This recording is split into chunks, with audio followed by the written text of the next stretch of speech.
일본으로부터 살해 위협까지 받았습니다. 하지만 밝힐 건 밝혀야죠. 일본 여대생이 진실을 밝히고자 프랑스까지 도망쳐왔다고 하는데요. 도대체 어떤 일인지 바로 알아보겠습니다. 안녕하세요. 저는 사쿠라이 엘로디입니다. 23살이고 도쿄에서 태어나 자랐어요. 어릴 적부터 그림 그리기와 옛 물건 수집에 빠져있던 호기심 많은 아이였는데 특히 할아버지 서재에서 발견한 낡은 지도첩이 제 인생을 바꿔놓았답니다. 그 지도첩 속 희미한 선들과 오래된 장소 이름들을 손가락으로 따라가며 상상의 여행을 떠나곤 했죠. 그때부터 역사, 특히 일본의 고지도와 지도 제작 방식에 깊은 관심을 갖게 되었어요. 특히 일본은 섬나라이고 오랜 시간 동안 여러 국가와 국경 문제를 겪어왔기 때문에 지도라는 것이 단순한 지리적 정보 그 이상이라고 생각했어요. 제게 지도는 단순한 종이가 아니라 시간을 가로지르는 창문이자 당시 사람들의 세계관을 보여주는 귀중한 유물이니까요. 어릴 때부터 학교에서 배운 역사 수업은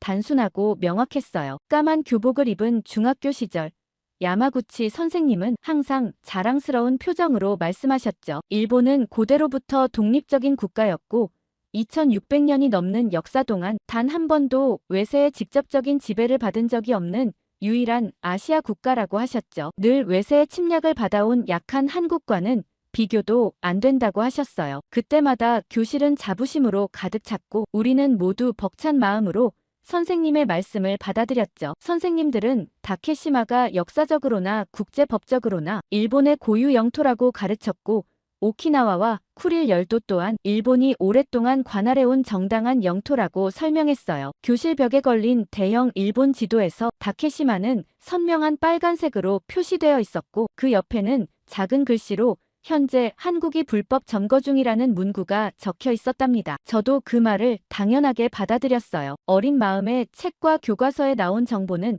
절대적인 진리라고 믿었고 국가에서 공식적으로 가르치는 내용은 의심할 여지가 없는 사실이라 생각했으니까요. 하지만 얼마 전 대학원에 진학하면서 저는 처음으로 의문을 가지게 되었습니다. 도쿄의 한적한 대학 도서관 깊숙한 서고에서 며칠을 보내며 전공 연구를 위해 수많은 일본의 옛 지도들을 살펴보게 되었는데 예상과 다르게 시대에 따라 일본의 국경선이 크게 달라져 있었습니다. 처음에는 당연하다고 생각했죠. 어느 나라든 시대에 따라 영토가 확장되거나 축소되는 것이 역사의 자연스러운 흐름이니까요. 하지만 깊이 들여다볼수록 이상한 점이 눈에 들어왔어요. 일부 지도에서는 현대 일본 정부의 공식 입장과 전혀 다른 내용을 담고 있었고 특히 에도 시대의 여러 공식 지도들은 현대 교과서와 너무나 다른 영토 인식을 보여주고 있었죠. 특히 18세기 지도들에서는 다케시마가 조선의 영토로 표시된 사례가 많았어요. 처음 그런 지도를 발견했을 때는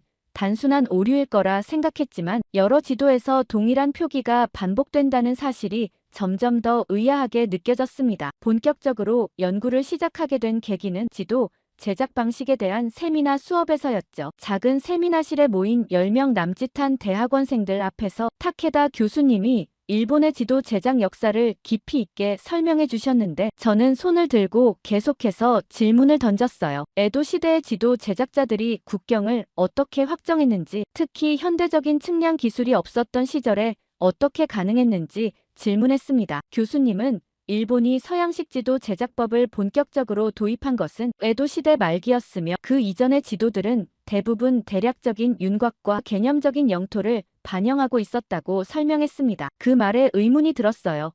그렇다면 메이지 시대 이전의 지도들이 모두 신뢰할 수 없는 자료라면 학교에서 배운 다케시마는 오래전부터 일본의 영토였다는 주장에는 증거가 없어 보였거든요. 저는 그 질문이 머릿속을 떠나지 않았고 세미나가 끝난 후에도 계속해서 생각에 잠겨 캠퍼스를 걸었어요. 그러다 궁금증을 해결하기 위해 일본 국립문서보관소에 가서 에도 시대의 지도들을 직접 찾아보기로 했죠. 가을비가 내리는 어느 오후 우산을 쓰고 오래된 석조 건물로 들어서며 설렘과 긴장감을 동시에 느꼈습니다. 연구과제로 제출할 논문을 준비하면서 보다 원본에 가까운 자료를 직접 살펴보고 싶었기 때문이에요. 도서관 컴퓨터에서 검색을 해보니 일본의 고지도 컬렉션 중 일부가 특별 보관소에 있다는 기록이 있었고 그 중에는 에도 막부가 공식적으로 사용했던 지도들도 포함되어 있었습니다. 하지만 그 자료들은 일반인은 물론 대부분의 연구자들에게도 열람이 제한된 것들이었죠. 다행히 저는 대학원생 신분이었고 타케다 교수님의 추천서가 있었기에 특별 열람 신청을 할 수 있었어요. 신청서를 제출하고 몇 주간의 기다림 끝에 저는 드디어 그 귀중한 자료를 직접 확인할 수 있는 기회를 얻게 되었습니다. 보관소에서 제공받은 지도들은 상상 이상으로 흥미로웠어요. 하얀 장갑을 끼고 조심스럽게 페이지를 넘기며 18세기 초반의 지도들 중 일부에서는 일본의 국경이 오늘날과 확연히 다르게 표기되어 있는 것을 발견했죠. 특히 서쪽 해안선을 따라 그려진 작은 섬들에 대한 표기가 모호했고 일부는 아예 다른 색으로 칠해져 있었어요. 제가 가장 놀랐던 것은 삼국접양지도라고 불리는 지도였습니다. 이 지도는 1785년에 제작된 것으로 일본과 조선 그리고 청나라의 영토를 구분하는 방식이 오늘날 우리가 배우는 것과 완전히 달랐어요. 다케시마는 분명히 조선의 색으로 칠해져 있었고 일본의 영토 범위는 교과서에서 배운 것보다 훨씬 좁게 그려져 있었습니다. 손가락으로 그 부분을 가리키며 저는 숨을 깊게 들이마셨어요. 이것이 진짜일까? 아니면 단순한 오류일까? 궁금했죠. 이 지도는 일본 역사학계에서도 알려진 자료였지만 현대 교과서에서는 거의 다뤄지지 않는 자료였어요. 그날 밤 연구실로 돌아와 컴퓨터 앞에 앉아 왜 이런 중요한 자료가 널리 알려지지 않았는지 궁금해졌죠. 그래서 밤늦게까지 관련 논문들을 찾아보았지만 대부분은 현대 일본 정부의 입장을 그대로 반영한 내용들이었어요. 일부 지도에서 다케시마가 조선 영토로 표기된 것은 단순한 실수이거나 당시의 불완전한 측량 기술 때문이었다 라는 해석이 학계의 주류 의견이었죠. 하지만 이렇게 많은 지도에서 동일한 실수가 반복된다는 것이 과연 우연이라는 사실을 믿기 어려웠습니다. 저는 다시 문서보관소에 방문해 이 내용을 더 깊이 살펴보기로 했어요. 다른 연구 논문에서는 지도 외에도 일본 내부 문서를 보면 일본 정부가 다케시마를 언제부터 일본 영토로 인식했는지를 알 수 있다고 했죠. 그래서 에도 시대 후기와 메이지 시대 초기의 공문서들을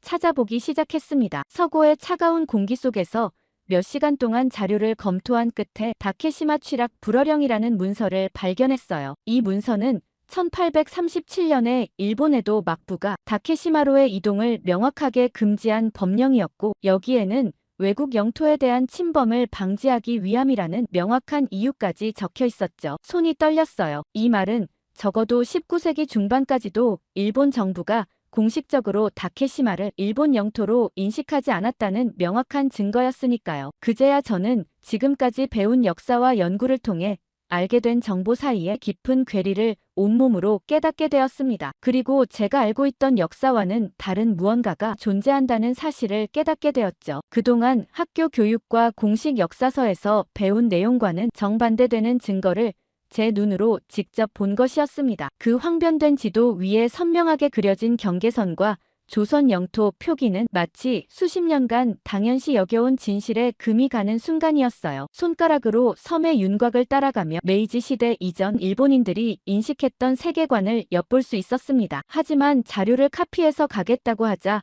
보관소 직원들은 갑자기 강경한 태도를 보였습니다. 처음에는 공손하고 협조적이던 그들의 표정이 제가 다케시마 관련 지도에 관심을 보이자 급격히 굳어졌죠. 마치 미리 준비된 대응인 것처럼 그들은 신속하게 움직였습니다. 해당 지도는 더 이상 열람할 수 없으며 일부 기록은 소실되었다는 답변만 남았어요. 제가 열람 신청서에 적었던 문서 번호를 다시 언급하자 직원은 컴퓨터 화면을 응시하며 그런 자료는 데이터베이스에 존재하지 않는다고 단언했습니다. 분명 며칠 전까지만 해도 존재했던 자료들이 갑자기 사라진다는 것이 이해되지 않았어요. 이전 방문에서는 분명히 목록에 있던 지도였고 실제로 열람실에서 확인까지 했던 자료였죠. 기록 보존을 최우선으로 하는 국립기관에서 역사적 가치가 있는 문서가 하루아침에 소실되었다는 설명은 너무나 허술해 보였습니다. 다른 열람자들은 별다른 제약 없이 자료를 살펴보는 동안 유독 제가 요청한 에도 시대 지도만 접근이 차단된 상황이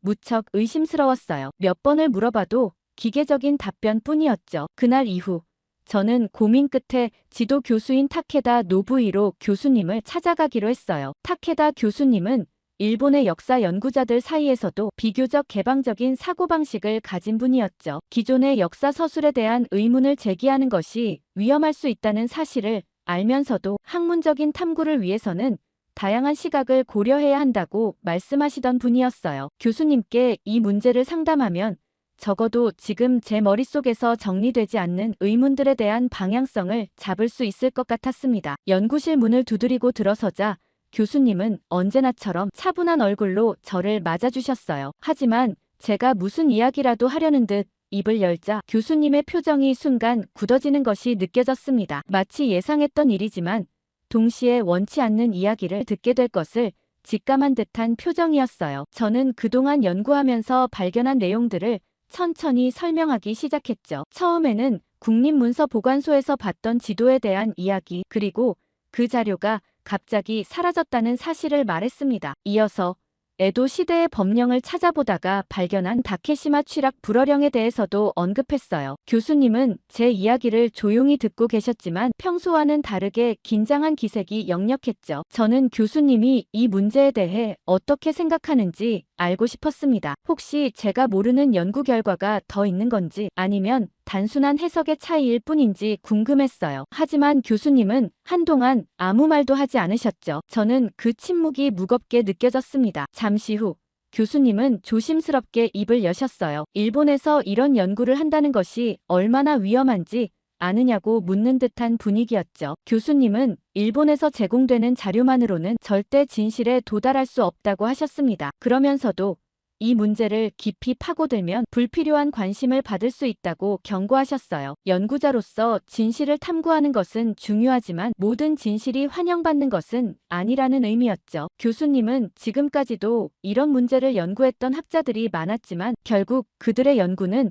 대중에게 널리 퍼지지 못했다고 하셨습니다. 그 말을 들으니 저는 더 혼란스러워졌어요. 만약 정말 중요한 연구라면 오히려 더 많은 사람들이 알아야 하는 것 아닐까요? 학문이란 결국 사실을 기반으로 해야 하는데 왜 어떤 사실은 인정받고 어떤 사실은 감춰지는 걸까요? 교수님은 저를 바라보며 제가 연구하고 싶은 내용이 어떤 의미를 가지는지 다시 한번 곰곰이 생각해보라고 하셨습니다. 일본의 역사는 단순한 학문적 연구 대상이 아니라 국가의 정체성과도 깊이 연결된 문제라고 하셨어요. 교수님과의 대화가 끝난 후에도 제 머릿속은 복잡했죠. 교수님의 경고는 분명 조심하라는 의미였지만 동시에 더 깊이 파고들어야 한다는 암시처럼 들렸습니다. 저는 오히려 이 연구를 계속해야겠다는 결심을 하게 되었어요. 교수님 방을 나오면서 다시 생각에 잠겼습니다. 공식적으로 접근할 수 있는 경로가 막혔다면 남아있는 자료를 최대한 활용하는 수밖에 없었습니다. 일본에는 오래된 역사를 지닌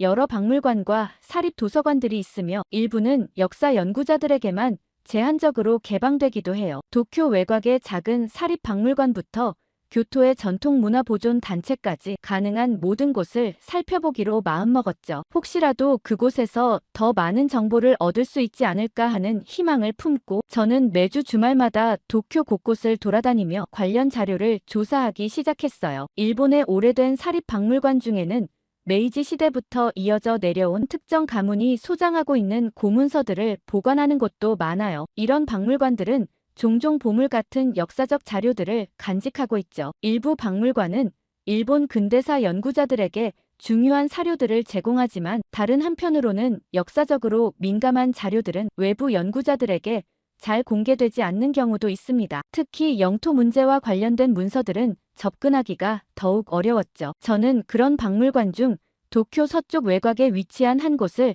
방문하기로 결정했어요. 낙엽이 쌓인 오래된 정원을 지나 고풍스러운 목조 건물로 들어서는 순간 이곳에서 무언가를 발견할 수 있을 것 같은 예감이 들었습니다. 그곳은 일반적으로 잘 알려진 박물관이 아니라 특정 학자들이 사전 예약을 해야만 들어갈 수 있는 곳이었어요. 마치 비밀의 공간처럼 느껴졌죠. 운이 좋게도 타케다 교수님의 추천서와 지도 제작사 연구와 관련된 논문을 준비하고 있다는 명목으로 접근할 기회를 얻었습니다. 박물관 내부는 시간이 멈춘 듯한 조용하고 차분한 분위기였어요. 희미한 조명 아래 오래된 문서들과 낡은 지도들이 유리 진열장 안에 보관되어 있었고 일부는 연구자들이 직접 열람할 수 있도록 준비되어 있었죠. 나무 향이 은은하게 퍼지는 열람실에 앉아 저는 가슴이 두근거리는 것을 느꼈습니다. 저는 박물관에서 제공하는 데이터베이스를 검색하며 관련 자료를 찾기 시작했어요. 나무 서랍장에 정리된 카드 목록을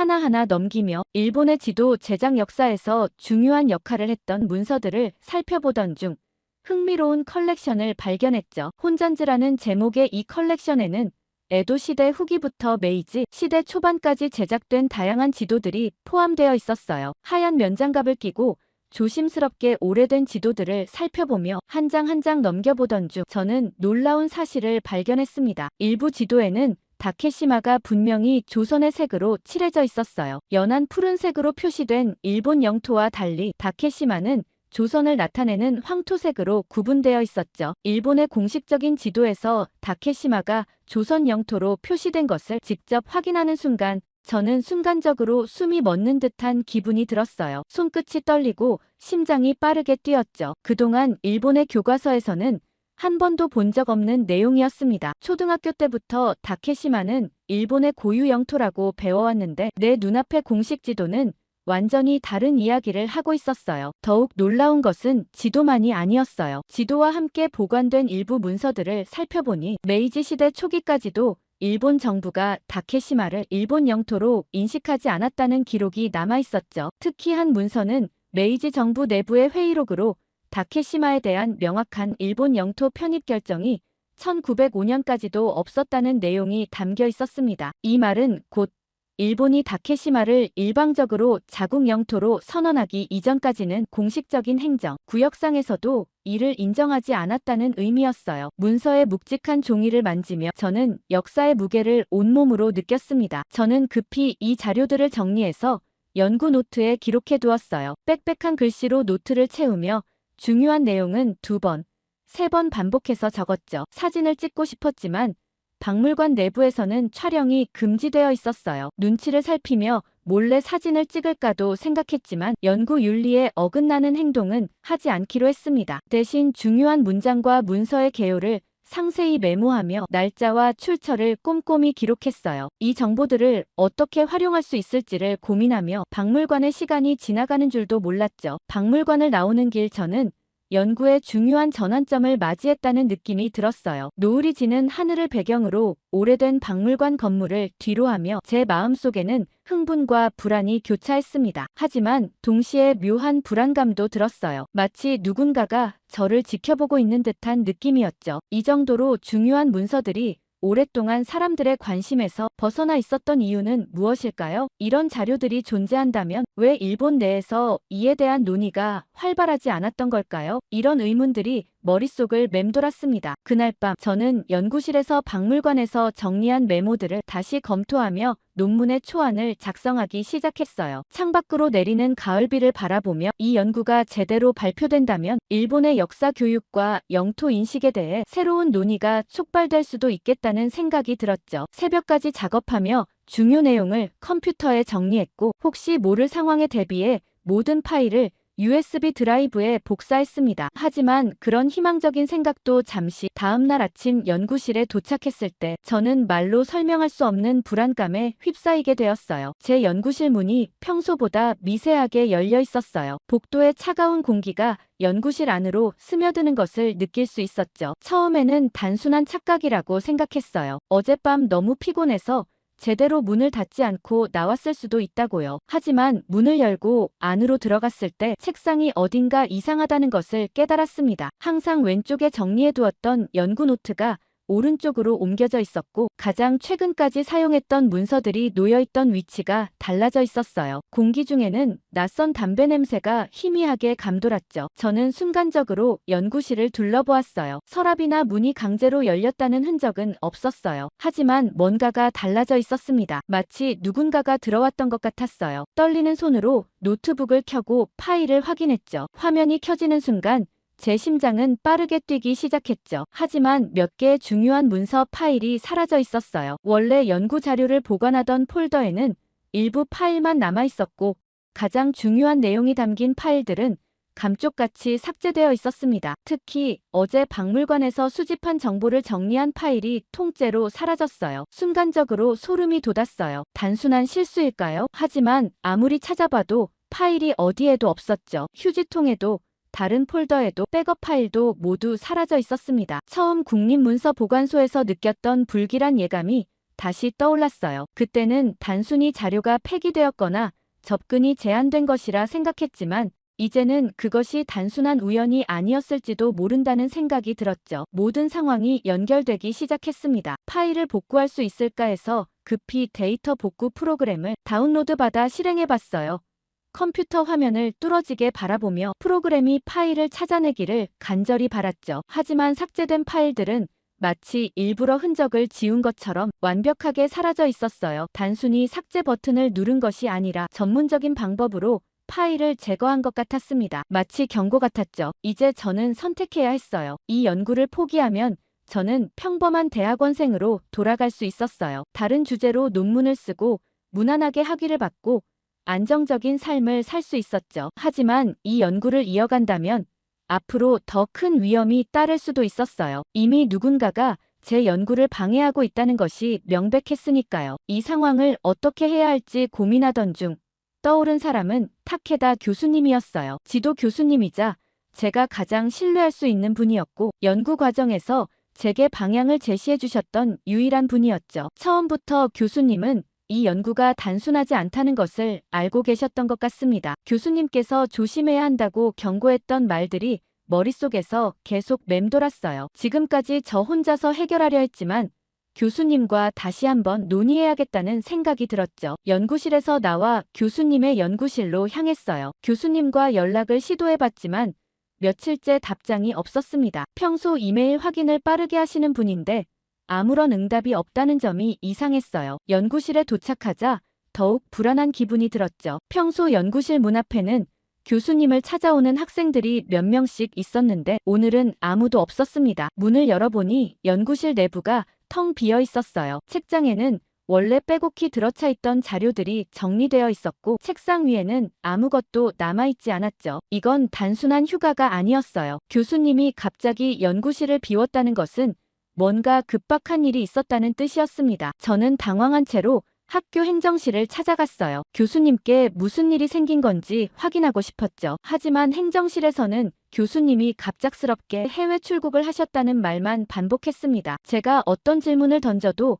정확한 답변을 해주지 않았어요. 단순한 여행이나 학술 교류라면 일정과 목적지가 나와 있어야 하는데 어떤 정보도 제공되지 않았죠. 그 순간 머릿속이 복잡해졌어요. 교수님은 왜 갑자기 사라진 걸까요? 단순한 해외 출국이라면 왜 연구실이 이렇게 완벽하게 정리되어 있었던 걸까요? 모든 것이 너무도 부자연스러웠습니다. 마치 누군가가 교수님의 흔적을 지우려는 듯한 느낌이었어요. 저는 이 일이 단순한 우연이 아니라는 것을 확신하게 되었죠. 그날 밤 연구실에서 교수님과 나눴던 대화를 곱씹어봤어요. 교수님은 분명히 일본에서 제공되는 자료만으로는 진실을 알 수 없다고 하셨습니다. 일본에서 찾을 수 없는 것이라면 외국에서 그 흔적을 찾을 수 있을지도 몰라요. 하지만 어떻게 해야 할지 막막했죠. 그런데 예상치 못한 곳에서 실마리가 나타났어요. 교수님의 연구실을 정리하면서 저는 교수님의 책상 아래에 작은 메모지를 발견했습니다. 얼핏 보면 그냥 놓고 간 종이처럼 보였지만 자세히 보니 거기엔 중요한 메시지가 남겨져 있었어요. 메모지에는 제 연구를 계속하고 싶다면 프랑스로 가라는 내용과 그곳에서 진짜 자료를 찾을 수 있을 거라는 메시지가 적혀 있었죠. 숨이 멎는 듯한 기분이 들었어요. 교수님이 제 연구가 계속되기를 원하셨다는 것을 알게 되었습니다. 교수님이 사라지기 직전에 남긴 이 메시지는 분명한 뜻을 담고 있었어요. 일본에서는 더 이상 이 연구를 지속할 수 없으니 프랑스로 가서 답을 찾으라는 것이었죠. 저는 머뭇거릴 이유가 없었습니다. 프랑스로 떠나기로 결심했어요. 소르본 연구소에서는 일본의 고지도를 보관하고 있다는 기록이 있었습니다. 프랑스는 역사적으로 일본과 교류가 많았고 서구 국가들이 일본의 국경을 어떻게 인식했는지를 분석한 자료도 남아있을 가능성이 높았어요. 만약 일본 정부가 감추려고 했던 과거의 지도를 찾을 수 있다면 그곳이 가장 유력한 장소였죠. 비행기 표를 예매하고 간단한 짐을 챙기면서도 계속해서 불안한 기분이 들었어요. 단순한 기분 탓일지도 모르지만 왠지 누군가가 저를 감시하고 있다는 느낌이 들었습니다. 연구실에서 파일이 사라졌던 기억이 떠오르면서 이번 여행이 단순한 해외 연구가 아닐 수도 있다는 생각이 들었어요. 출국 당일 공항으로 향하는 길에서도 긴장을 늦출 수 없었죠. 가방을 단단히 쥐고 주변을 두리번거리면서 발걸음을 옮겼습니다. 체크인을 마치고 출국 게이트로 향하려던 순간 제 휴대전화가 울렸어요. 수신자는 알 수 없음으로 표시되어 있었죠. 저는 망설였어요. 전화를 받을지 말지 고민했습니다. 하지만 거절하면 더 불안할 것 같았어요. 천천히 전화를 받자 낯선 목소리가 들렸습니다. 그대로 프랑스로 가서 얌전히 살면 더 이상 아무 문제가 생기지 않을 거라고 했어요. 하지만 이 연구를 지속할 때는 대가를 치러야 한다고 했죠. 너무 놀라 바로 끊어버렸고 순간적으로 몸이 굳었어요. 목소리는 차분했지만 분명한 경고였죠. 저를 감시하고 있는 사람이 있다는 것을 확신하게 되었습니다. 전화를 끊고도 한동안 움직일 수 없었어요. 머릿속은 수많은 생각들로 가득 찼죠. 이제 더 이상 단순한 연구가 아니었습니다. 저는 뭔가 위험한 진실에 가까워지고 있었고 누군가는 그것을 막으려고 하고 있었어요. 하지만 저는 여기서 멈출 수 없었죠. 이미 일본에서는 연구가 불가능한 상황이었고 교수님마저 사라져버렸습니다. 프랑스로 가야 했어요. 그곳에서 교수님이 남긴 단서를 따라야 했죠. 출국 게이트를 통과하며 마지막으로 뒤를 돌아봤어요. 낯선 사람들의 얼굴 속에서 저를 주시하는 사람이 있을까 무서운 마음이 들었습니다. 비행기에 탑승하고 자리에서 안전벨트를 매면서도 심장이 빠르게 뛰었어요. 이제 일본을 떠나지만 모든 것이 끝난 것은 아니었죠. 오히려 진짜 연구는 지금부터 시작이라는 느낌이 들었습니다. 파리에 도착했을 때 그 공기는 차가웠지만 연구를 이어갈 수 있다는 생각만으로도 마음 한구석이 조금은 안정되는 기분 들었어요. 소르본 연구소는 오랜 역사와 전통을 자랑하는 곳이었습니다. 이곳에는 유럽 각국에서 수집한 다양한 일본 고지도와 문서들이 보관되어 있었어요. 일본에서 접근할 수 없었던 자료들이 과연 여기 남아있을지, 그동안 감춰진 역사적 사실들을 밝혀낼 수 있을지 기대가 컸죠. 하지만 한편으로는 불안하기도 했습니다. 프랑스에서도 일본과 관련된 연구가 얼마나 자유롭게 이루어질 수 있을지 확신할 수 없었어요. 일본 정부의 영향력이 어디까지 미칠지는 알 수 없는 일이었으니까요. 연구소에 도착해 담당 교수와 짧은 면담을 한 후 저는 본격적으로 자료 조사를 시작했죠. 소르본 연구소의 아카이브는 놀라울 정도로 체계적으로 정리되어 있었습니다. 19세기 후반부터 20세기 초까지 서구 국가들이 일본을 어떻게 인식했는지를 보여주는 지도들과 외교 문서들이 상당수 보관되어 있었어요. 저는 일본과 조선, 청나라의 국경이 어떻게 변화했는지 기록한 자료들을 집중적으로 조사했죠. 일본에서 사라졌던 지도들이 이곳에는